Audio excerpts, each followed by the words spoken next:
పద్దు లెక్కలు చెప్పనీకే ఏపీ సర్కారోళ్ళు జర్ర ఆలస్యం అవుతుంది అన్నారు గాని తెలంగాణ సర్కారోళ్ళు మాత్రం లెక్కలన్నీ తేల్చేసిర్రు. బట్టి సార్ బస్తా పట్టుకుని వచ్చి పద్దు మొత్తం చదివినిపించిండు. అన్నేమో గాని ఎప్పుడెప్పుడు వస్తాడా అని ఎదురు చూసిన షేయి పార్టీ వాళ్లకు ఆఖరికి జర్ర మనసు నెమ్మలమైంది. ఏమైంది అనుకుంటుర్రా? మాజీ సీఎం కేసీఆర్ సార్ అసెంబ్లీకి పోయిండు. మరి ఎట్లెట్లయ్యింది? బడ్జెట్ లో దేనికి ఎన్ని పైసలు ఇచ్చిర్రు? అట్లా పోయి ఒక్కసారి చూసొద్దాం పారు. పొద్దుగాల ఇంటి ఆమెతోని కలిసిపోయి ప్రజాభవన్ లో వెలిసిన నల్లపోచమ్మకు మొక్కులు మొక్కి దండం పెట్టుకొని అటెనక ఇక బస్తా పట్టుకొని అసెంబ్లీకి బయలుదేరిండు పైసల మంత్రి బట్టి సారు. పద్దు మొత్తం 70 పేజీలు రాసుకొచ్చిండు. దేనికి ఎన్ని పైసలు ఇస్తారో ఎట్టెట్ట చేస్తారో మొత్తం ఒక్కోటి చదువుకుంటూ పోయిండు. అన్నిటికంటే ఎక్కువ వ్యవసాయానికి 72,000 కోట్లకు ఎక్కువనే పైసలు వేసుకున్నారు. రుణమాఫీ, రైతు భరోసా, పంట బీమా, రైతు కూలీల సంక్షేమము, వరి పంటకు బోనస్ గిట్లా అన్నిటికీ కలిపి గట్టిగానే ఖర్చు చేస్తారట. అటెనక ఎస్సీల సంక్షేమానికి 33,000 కోట్లకు ఎక్కువనే పైసలు వేసుకున్నారు. హైదరాబాద్ కొరకు 10,000 కోట్లు వేసుకున్నారు. ఎయిర్పోర్ట్ దాకా మెట్రో అన్నారు కాబట్టి దానికో 100 కోట్లు, పాత బస్తీ మెట్రోకు 500 కోట్లు, ఆడోళ్లకు ఉపాధి చూపించేందుకు 50 కోట్ల 41 లక్షలు, సంఘాలలో పనిచేసే ఆడోళ్లకు 10 లక్షల జీవిత బీమా చేస్తారట. మొత్తం ఆడోళ్లు చిన్నపిల్లల సంక్షేమానికి 2,736 కోట్లు ఖర్చు చేస్తారట. అట్లా ఇక మొత్తం ఏందక్క 2,91,191 కోట్లు ఖర్చు చేస్తారట. మరి ఇక చూసుకుంటూ పోవాలి ఎట్టెట్ట చేస్తారో. ఇక బడ్జెట్ ముచ్చట్లు అట్లుంటే ఎలక్షన్లలో ఓడినాక ప్రతిపక్ష నాయకుని లెక్క ఇన్నాళ్లకు అసెంబ్లీలు అడుగు పెట్టిండు కేసీఆర్ సారు. పొద్దుగాలనే ఎమ్మెల్యేలను అంతా ఎంటేసుకొని అసెంబ్లీకి పోయిండు. కూకొని పద్దు లెక్కలన్నీ చెవులు పెద్దగా చేసుకొని ఇన్నాడు. బయటకు వచ్చినాక ఇక ఏమన్నాడో చూడర్రే. పూర్తిగా రైతు శత్రు ప్రభుత్వం అనేది తెలుస్తా ఉంది. ధాన్యం కొనుగోలు చేయలేదు, విద్యుత్ సరఫరా చేయడం లేదు, నీళ్లు సరఫరా చేయడం లేదు, చాలా ఇబ్బందులు పెడతా ఉన్నారు. ఇంకా రైతు భరోసా, రైతు బంధు గురించి ఇంకా ప్రస్తావనే లేదు. రైతులను వంచింది ప్రభుత్వం, వృత్తి కార్మికులను వంచింది. స్టోరీ టెల్లింగ్ లాగా ఉన్నది తప్ప బడ్జెట్ చెప్పినట్టు లేదు. రాష్ట్రంలో వ్యవసాయ పాలసీ ఏమిటి, మా గోల్స్ ఇవి, మా టార్గెట్స్ ఇవి అనే పద్ధతి కానీ పద్ధతి కానీ లేదు. ఇది పేదల బడ్జెట్ కాదు, రైతుల బడ్జెట్ కాదు. ఇవాళ బడ్జెట్ విశ్లేషణలో మీకు తెలుస్తుంది. భవిష్యత్తులో బ్రహ్మాండంగా మేము దీన్నంతా కూడా చీల్చి చెండాడబోతాం కాదన్నట్టు. రైతు బంధు లేదు, దళిత బంధు లేదు, గొర్రెలు లేవు, మేకలు లేవు. ఏంటిది ఇది అంత గ్యాసు ట్రాసు అని తీసి పారేసిండు సారు. ఒత్తి పాలకుడు తప్ప ఎవ్వలకేం ఒరిగింది లేదు, పాలసీ లేదు, ఫార్ములా లేదు. ఇక చూసుకొని ముందు చీల్చి చెండాడతాం అనుకుంటా పోయిండు సారు. అటు సారు ముచ్చట్ల మీద చెయ్యి పార్టీ వాళ్ళు గట్టిగానే గరం అయినరు. కారు పార్టీ వాళ్ళ కంటే ఘనంగా పెట్టినాం పద్దు అన్నట్టు మాట్లాడినరు. మొత్తానికి కేసీఆర్ సారు అసెంబ్లీకి వచ్చిండు. ఇక మరి చూడాలి ముందు ముచ్చట ఎట్ట నడుస్తాయో.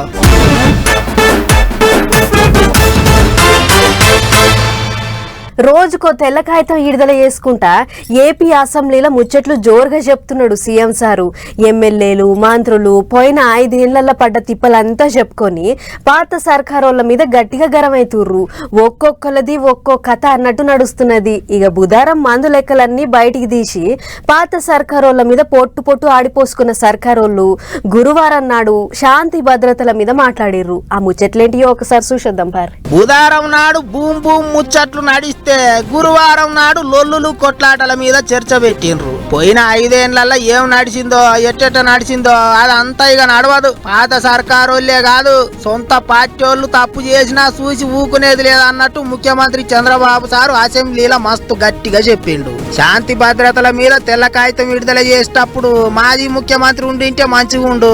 పోయిన 5 ఏళ్లలో ఏమేం చేసింది ఎరకయ్యేది అన్నట్టు మాట్లాడిండు బాబు సారు. వాళ్ళు వీళ్ళేమో తనను కూడా ముప్పు తిప్పలు పెట్టిండ్రు అన్నట్టు చెప్పుకొచ్చిండు.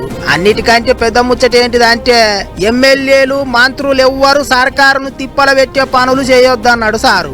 ఇక తెల్ల కాగితం విడుదల చేసుకుంటా నడమ పోయిన 5 ఏళ్లలో పాత సర్కారోళ్ళు కేసులు పెట్టి ఎంత మందిని పరిశాన్ చేసిండ్రో వాళ్ళంతొక్కసారి లేచి నిలబడుర్రే అన్నాడు సీఎం సారు. రాజకీయ పోరాటం చేసిన వాళ్ళందరిపైన కేసులు పెట్టారు. అంటే ఇంకెప్పటికీ బయట రాకూడదు అనుకున్నారు కానీ నేరుగా ప్రజలు ఆలోచించి అసెంబ్లీ పంపించారు. దేశ అందరినీ కుటుంబ పరివారం అందరిపైన కేసులు పెట్టారు.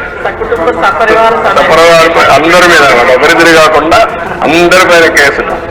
అంటే ఏ విధంగా హెరాస్ చేశారు. ఈ రాష్ట్రంలో ఎవ్వరు వ్యాపారాలు చేయడానికి వీల్లేదు, ఎవరు బయట రావడానికి వీల్లేదు, ఎవరు మాట్లాడడానికి వీల్లేదు. ఒకవేళ మీరు ఆస్తులుంటే ఆస్తుల్లో కూడా వాటా ఇవ్వమంటే ఇవ్వాల్సిందే. ఇలాంటి భయంకరమైన పరిస్థితి 180 మంది లేచి నిల్చున్నారు. ఉప ముఖ్యమంత్రి కానుంచి సురువు చేస్తే అందరు నిలబడేటాలకు అట్లుండే పరిస్థితి అని నవ్వుకున్నారు. ఇక పోయిన 5 ఏండ్లు పోలీసోళ్ళు చక్కగా పనిచేయలేదు, సర్కారు వాళ్ళకు వంతబాడినరు అన్నట్టు ముచ్చట్లు వినిపిస్తున్నాయి కదా. దాని మీద కూడా సీఎం సారు గట్టిగానే గరమైండు. ఇక ఇప్పటి సంది పోలీసోళ్ళ మాట తీరు కానుంచి డ్యూటీ దాకా అన్ని మార్చుకోవాలి అన్నట్టు హెచ్చరికలు చేసిండు. మాటలల్లా మాట పవన్ కళ్యాణ్ సార్ గురించి చెప్పి నవ్విచ్చిండు సారు. అధికారం ఇచ్చింది చట్టాన్ని గౌరవించడానికి, రాష్ట్ర ప్రజలకు మెరుగు చేయడానికి ఇచ్చారు. ఈ ప్రాసెస్ లో కొంతమంది సఫర్ అయ్యారు, కొంతమంది ఎక్కువ సఫర్ అయ్యారు, కొంతమంది తక్కువ సఫర్ అయ్యారు. మొన్నటి వరకు ఎప్పుడూ ఊహించినటువంటి, ఎప్పుడూ సినిమాల్లో హీరోగానే కొట్టడమే తెలిసిన పవన్ కళ్యాణ్ గారు కూడా రోడ్డు మీద పడుకోవాల్సి వచ్చింది. అదే సినిమాలో అయితే పడుకునేవాడు కాదు, అక్కడైతే పైకి ఎగిరి కొట్టేవాడు. ఇక చట్టం అంటే భయం రావాలి, తప్పు చేయాలంటే వనకాలే, అసోంటి పద్ధతులు తేవాలి అన్నట్టు మాట్లాడిండు deputy CM Pawan Kalyan sir. ఏమేం జరిగిందని చర్చించాం. ఆ రోజున భవిష్యత్తు ప్రణాళిక ఎలా ఉండాలి, చట్టం అంటే భయం వచ్చేలా ఉండాలి, వీటన్నిటి మీద అందరి గౌరవ సభ్యులు అందరి అభిప్రాయాలు తీసుకునేలా దీనికి ఒక విస్తృతమైన చర్చ జరగాలి. ప్రత్యేకించి ఒక రోజంతా పెట్టండి, లేదంటే 2 సెషన్స్ అన్నా పెట్టండి, కానీ దీని మీద ఒకసారి చర్చ జరిగి దాని మీద ఒక విధి నిర్ణయాలు తీసుకున్న తర్వాత మటుకు అది 5 కోట్ల మంది ప్రజలకి భద్రత కలిగించేలాగా ఉండాలి. అలాగే భారతదేశంలో ఆంధ్రప్రదేశ్ రాష్ట్రం శాంతి భద్రతలోకి ఒక తలమానికంగా ఉండాలి. ఆ దిశగా ఒక కనీసం విస్తృత స్థాయి చర్చలు జరగాలి. మొత్తానికి తమ్ముడు తనోడైనా ఇంకెవళ్ళైనా తప్పు తప్పే, తప్పు చేస్తే లోపటేసుడే అన్నట్టు గట్టిగా చెప్పిండు సారు. చూడాలే మరి ఇక ఎట్టెట్టయితుందో ముందు.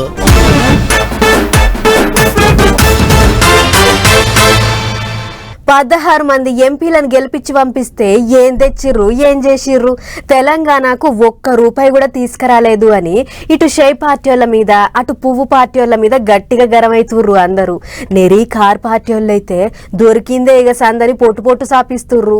తెలంగాణకు పెద్ద గాడిద గుడ్డిచ్చిర్రని ఆడిపోసుకుంటుర్రు. ఇక అన్నేమో గాని ఇక తెలంగాణ ఎంపీలకు కొంతమంది కానుకలు పంపిర్రట, మస్తు మంచిగా పనిచేసిర్రని మెచ్చుకుంటుర్రట. మరి కానుకలు ఏంటియో చూడు. అడిగి తీసుకొస్తారు, ఇయ్యకపోతే కొట్లాడతారు, మన కొరకు పార్లమెంటులో పోరాటం చేస్తారు అని ఓట్లేసి గెలిపిస్తే గిట్టనా చేస్తే కమ్సే కమ్ సెంటర్ వాళ్ళ బడ్జెట్ లో పైసల మంత్రి నిర్మలమ్మ తెలంగాణ పేరు కూడా నోటంట పలకలేదు. తెలంగాణ వాళ్ళమంటే గతనాదనైనమా, గత కంటి కింది గానొత్తలేమా అన్నట్టు చాలా మంది ఇప్పుడు కుత ఉడుకుతాండ్రు.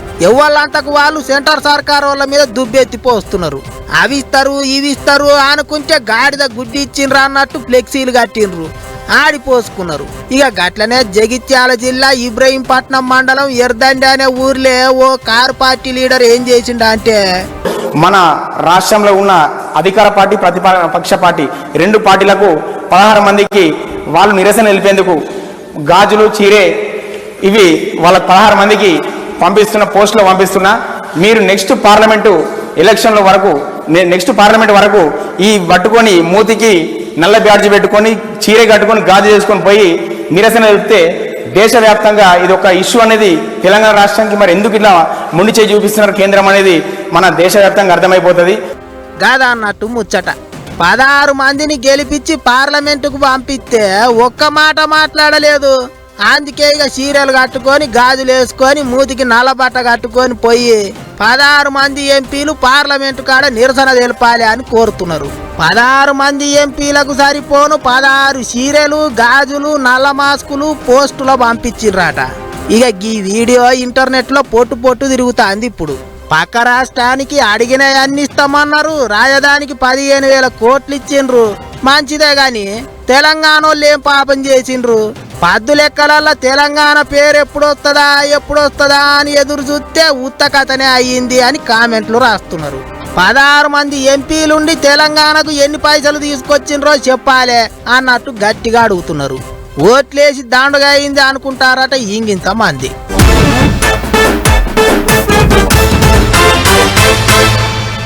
లేక లేక మీటింగ్లు పెట్టుకుంటే లీడర్లంతా మాట ముచ్చట్లు చేయకుండా లోలులు పెట్టుకుంటారు.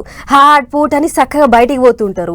పబ్లిక్ కు పనికొచ్చే ముచ్చట్ల కంటే పనికిరాని లోలులే చేస్తుంటారు అని చాలా మంది చాలా తీర్ల కోపానికి వస్తుంటారు. అసెంబ్లీ మీటింగ్లు నడిపించేది గట్లనేనా అని గరం అవుతుంటారు. అట్లనే ఇగో ఓ ఎమ్మెల్యే సార్కు కూడా మస్తు కోపం వచ్చిందట. గీదేం పద్ధతి అన్నట్టు అందరినీ గట్టిగా అరుచుకున్నాడు. ఆ సార్ ఎవరు గా కథ ఏందో ఒకసారి చూద్దాం పార్రి. అసెంబ్లీ అంటే పేకాట క్లబ్ లాగా అయిపోయిందన్న. ఈ టేబుల్ మీద ఉన్నాడు ఆ టేబుల్ మీదకి పోయి, ఆ టేబుల్ మీద ఉన్నాడు ఈ టేబుల్ మీదకి వచ్చి పత్తాలాడచ్చు.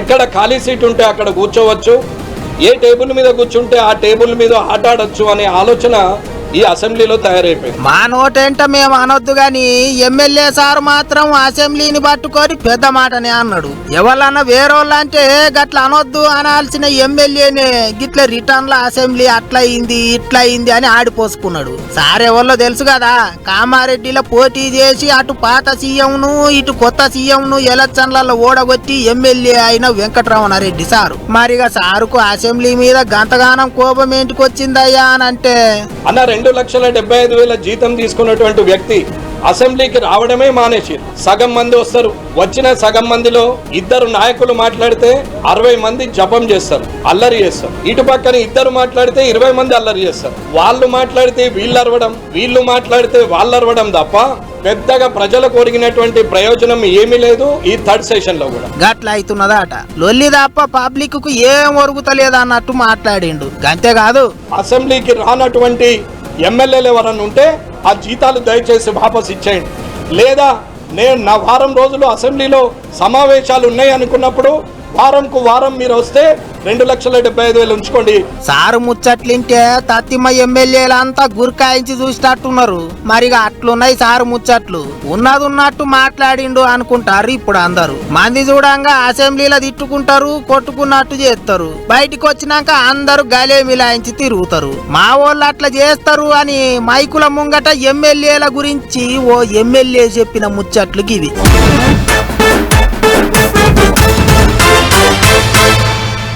పటాస్ న్యూస్ నడిమిట్లా ఇప్పుడు ఒక చిన్న బ్రేక్ తీసుకుందాం.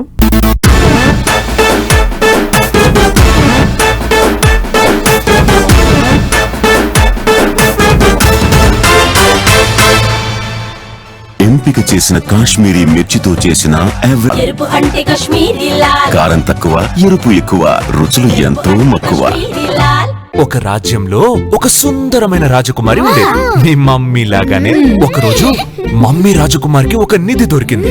అదిగో దానిలాగానే. నిధి అంటే సమ్ ట్విస్ట్ ఉంటుంది కదా నాన్న? No twist. 100% genuine offers, 100% genuine happiness. ఇదిగో ఇలాగే. Malabar gold and diamonds Ashada Shubhalabha festival. Gold studded jewellery తరుగు ఛార్జీలపై మరియు డైమండ్ వాల్యూపై 25% వరకు తగ్గింపు పొందండి. నా కుటుంబం, నా సంబరం, నా మలబార్.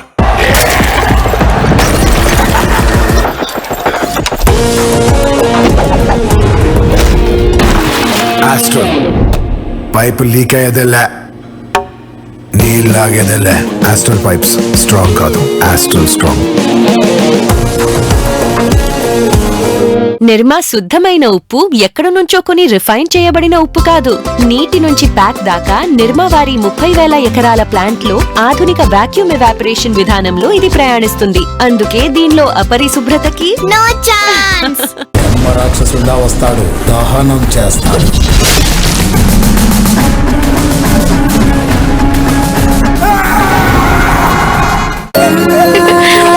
ఆధునిక గ్రూప్ ఇన్వెస్ట్ చేయాలనే డెసిషన్ మీ లైఫ్ లో లాభాల ఫలాలు అందేలా చేస్తుంది. ఆధునిక గ్రూప్, అమ్మలాంటి నమ్మకం, నాన్నలాంటి భరోసా.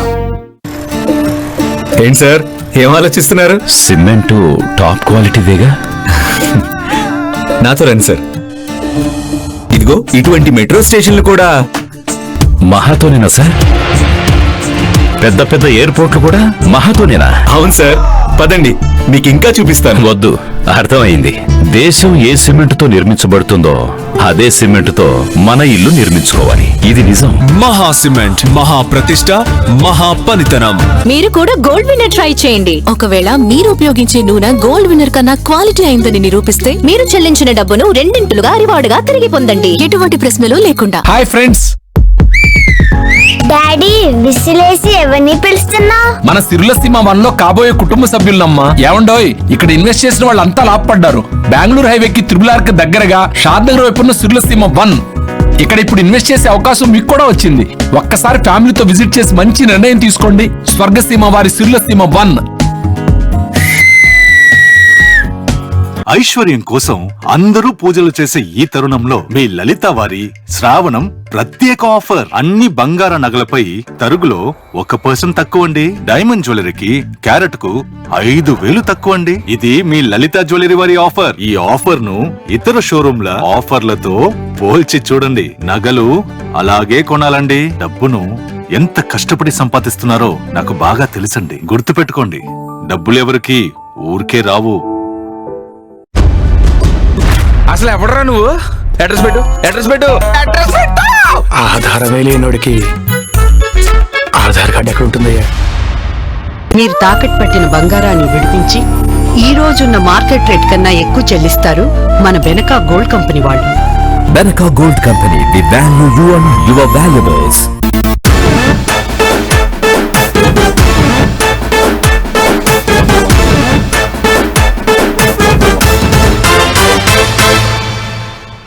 ఏమయ్యా, ఇవాళ చెత్త కొంట పోయేటైనా మన గల్లీ దిక్కు రాలేదు. జర నువ్వు డ్యూటీకి పోయేటప్పుడు గేట్ కాడున్న చెత్త సంచి పట్టుకుపోయి ఎక్కడన్నా పారేసేపో అని గిట్ల పట్టణంలో ఉన్న చాలా మంది అమ్మలక్కలు అలా ఇంటి ఆయనకి చెప్తుంటారు. ఇక అటు మొగోళ్ళు కూడా మనం చెత్త పారేస్తానికి సపరేట్ పోతున్నామా అని పోత పోత కొంచెం వయసు సందు చూసి పారేసిపోతుంటారు. అగొగ్గా చెత్త చేయంగా పట్నం అంతా గలీజ్ అవుతుందని మాజీ మంత్రి కేటీఆర్ సర్కార్ మీద ఎట్లా గరమైండో చూడుర్రి. గీ వానాకాలంలో పట్నం చెత్త ఎంత కమ్మటి వాసన వస్తుంటది. గతో వెంట పోయే జనాలైతే దాన్ని అత్తర వాసన లెక్కనే పీల్చుకుంటూ పోతుంటారు. కానీ గిది ఓర్వలేని మాజీ మంత్రి కేటీఆర్ సారు సర్కార్ మీద గరవేయండు. ఏడి చెత్త ఆడనే ఉండి గలీజ్ వాసన వస్తుంది, గిదేమన్నా పట్నమేనా? చెత్త ఎంటదెంటనే సాఫ్ చేసుడు ఇడిచిపెట్టి ముఖ్యమంత్రి ఇంకా మంత్రులంతా ఢిల్లీకి పోయి ఆడ ఏం కార్యం ఎలగబెడుతున్నట్లు? మీరు గిట్లనే మాకేంది అని ఉంటే ఈడ చెత్త అంతా కుప్పలు లెక్క పేరుకుపోయి దోమలు శీత మోపైతాయి, అటెంక జనాలకు డెంగ్యూ మలేరియా రోగాలు వస్తాయి అని సురుకులు పెట్టిండు. అంతేకాదు ఎంతసేపు పట్నం అంతా అద్దమోలే చేస్తున్నాము అని కాగితాల మీద రాసుడు కాదు, పని చేయాలి, జనాలను పట్టించుకోవాలి. సఫాయి కోసం పనిచేస్తున్న 1000 ఆటోలు ఏడవైనాయి, పత్తకలేవు. ఓ దిక్కేమో పట్నం అంతా శతవాసనకు ముక్కులు వలుగుతుంటే మున్సిపాలిటీ వాళ్ళు ఏం కమాయి చేస్తున్నట్లు? సర్కార్ ఎంతసేపు ఏ ఎమ్మెల్యేను కొనాలి, ఎవరిని మా పార్టీలకి గుంజుకోవాలి అని పైరవీలు చేసుడు కాదు. పట్నంలో కలే తిరిగి ఏడేడ చెత్తుందో చూడుర్రి, ఎమ్మటే ఎత్తిపియుర్రి. జనాల పానాల కంటే మీకేం ఢిల్లీలో పడిపోయేంత పనులే లేవు అని గట్టిగా సురుకులంటిచ్చిండు. మాటల మాట పట్నం మేయర్ కు అంత తీరుబాటకం లేదా? గీ వానాకాలంలో జనం మస్తు తిప్పలు పడుతుంటారు. అసొంటిది ఎన్నడన్నా ఇల్లు దాటి గల్లీ గల్లీ తిరిగి ఎట్లున్నారు ఏం కథ అని అరుసుకున్న ముఖమేనా అని సూటిగానే అడిగిండు. మొన్న కుక్కలు గరిచి పొలగాని జీవి తీస్తే ఇదివరకు దాకా మీకు కుక్కలను కంట్రోల్ చేసుడు శాతగాకపాయే, ఇటు ఏడి చెత్త ఆడనే ఉండే. ఇక మీరు పట్నం ను ఏం ఉద్ధరిస్తున్నట్లు చెప్పుర్రి అని ట్విట్టర్ గుట్లే గట్టిగానే అడిగిండు. మరి కేటీఆర్ సార్ అన్నట్లు ఇప్పటికైనా పట్నం మీద నజర్ పెట్టి గా పని చేస్తారో లేకుంటే ప్రతిపక్షాలకు ఎక్కడేం పని లేక ఏదోటి అంటుంటారు అని దులుపుకొని పోతారో చూడాలి.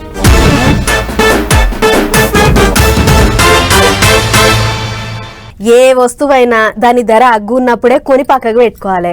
చేతిలో పైసలు ఉన్నప్పుడు అక్కర లేకున్నా కూడా కొని దాచుకోవాలి. అట్లా కాకుండా చూద్దాం తీ అని ఆశం చేసిర్రే అనుకో, అటెంక దాన్ని ధరింటే మీరు సుక్కలు చూసే కథ అవుతుంది. అగో అసొంటి దాంట్లో ఏక్ నంబర్ ఉంటుంది బంగారం. ఎందుకంటే జనాలకు బంగారం అంటే అంత పాయరం ఉంటుంది. మరి అయితే చాలా మాటల బంగారం ధర అంత పెరిగింది ఇంత పెరిగింది అని వార్తలు వేస్తుంటాం కదా, ఈసారి తగ్గిందని వేస్తున్నాం చూడుర్రి. బంగారం కొనాలనుకుంటున్న అంతా జర్రంత చెవులు పెద్దగా చేసుకుని నుర్రి. ఎందుకంటే ఎప్పుడు చూడు పెరుగుడే గాని తగ్గుడు అనేదే ఉండని బంగారం ధర నిన్ని అలా మస్తు తగ్గింది. అట్లా 24 క్యారెట్ల బంగారం ధర తులానికి 70,500కు పైనున్నది. అదే 22 క్యారెట్ల బంగారం ధర తులానికి 65,000కు దగ్గర ఉంది. అంటే మొన్న పెట్టిన బడ్జెట్ పుణ్యమని బంగారం దిగుమతి సుంకాన్ని 15 కెంచి 6% తగ్గిస్తున్నట్లు కేంద్రం చెప్పుడుతోని గిట్ల బంగారం ధర అమాంతం దిగొచ్చింది. అంటే ఈ 2 2 దినాలలోనే ఏం తక్కువ 4,000కు పైనే తగ్గిందన్నట్లు. దీంతోని బంగారం కొనటానికి జనం దుక్నాల పొంటి శీతం ఎగబడుతుర్రాట. అక్కెరున్నా లేకున్నా ధర తగ్గినప్పుడే ఎంతో కొంత కొని పక్కకి దాసుకోవాలి అన్నట్లు దండుగట్టిర్రాట. అసలుకే మనోళ్లకు బంగారం అంటే ఎక్కడలేని పాయరమాయే. ఇక మరి మీకు కూడా ఏమన్నా అక్కెరుంటే అదిలో బదిలో తీసుకొనైనా ఎంతో కొంత కొని పక్కనేసుకోర్రి. అటెంక మళ్ళా ధర పెరుగుడు షురు అయితే మన ఇంటిల్లాదులు అడ్డం తిరిగి ఆపినా ఆగదు. ఇక బంగారం ముచ్చటిట్లుంటే వెండి మాత్రం 500 తగ్గి 92,000కు జారింది. మార్కెట్ల బంగారం వెండి 2 అన్నదమ్ములోలే ఉరుకుతుంటారు ఆగుతుంటారు గాని అన్న బంగారం మాత్రము ఈ తాప మామూలుగా కిందికి రాలేదు. మరి గీ మోకపోతే మళ్ళా రాదు. ఇక అట్లనే ఏమన్నా పెళ్లిళ్ళు పేరంటాలు ఎవరికన్నా బంగారం పెట్టుడుంటే ఇప్పుడే జల్దిగా షాపింగ్ ఆనిచ్చుకోర్రి. అటెంకా అయ్యో అనుకున్న ఏం ఫాయిదా ఉండదు అని అంటుర్రు బంగారం ధరల గురించి బగ్గ తెలిసినోళ్ళు.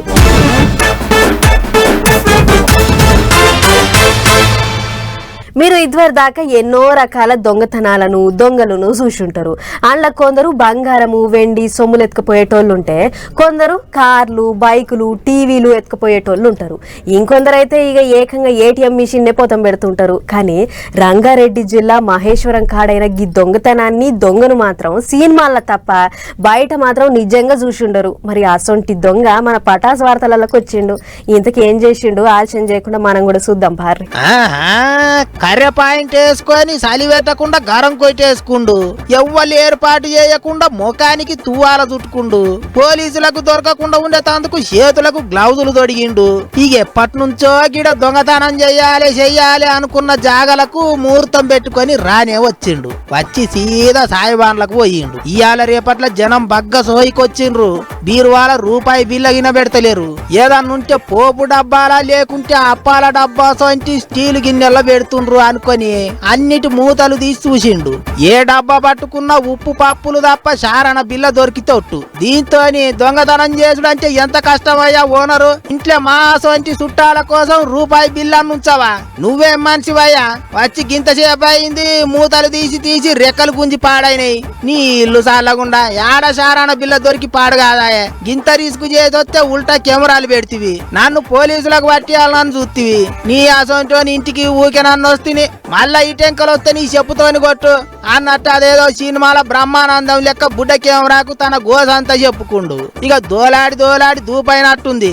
అటు ఇటు చూస్తే ఏం దొరకలేదు. మరి పిరిచిలనన్న ఏమన్నుంటే తినిపోదామని పిరిచి తలుపు తీస్తే అందులో ఇటు ఏం లేదు. ఒక్కటే నీళ్ళ తీసుంటే అది తీసుకొని అసుంట పోబోయిండు. ఇంట్లో రూపాయి పెట్టలేదంటే నువ్వు పెద్ద పీజు గాని ఉన్నట్టున్నావు. అసోంటిది నీ నీళ్ళ తీస ఉత్తి పుణ్యానికి నాకెందుకు అనుకొని మళ్ళా వెనకకొచ్చి 20 రూపాయలు బల్ల మీద పెట్టి అదేదో సినిమాల ఆలి పండుగ చేసుకో అంటాడు కదా. ఆగో గా తరికల పైసలు ఆడబెట్టిపోయిండు. ఇక ఇట్లా దొంగతనానికని వచ్చిన ఓ దొంగోడు ఒక్కటే సీన్లా అటు బ్రహ్మానందమును ఇటు ఆలీను చూపించిండు. ఇచ్చంతరమైన ఈ దొంగతనం ముచ్చటిప్పుడు సోషల్ మీడియాలో జోరుగా తిరుగుతుంటే నెట్ అన్నలు పరాస్కం కామెంట్లు రాసుకొస్తుండ్రు.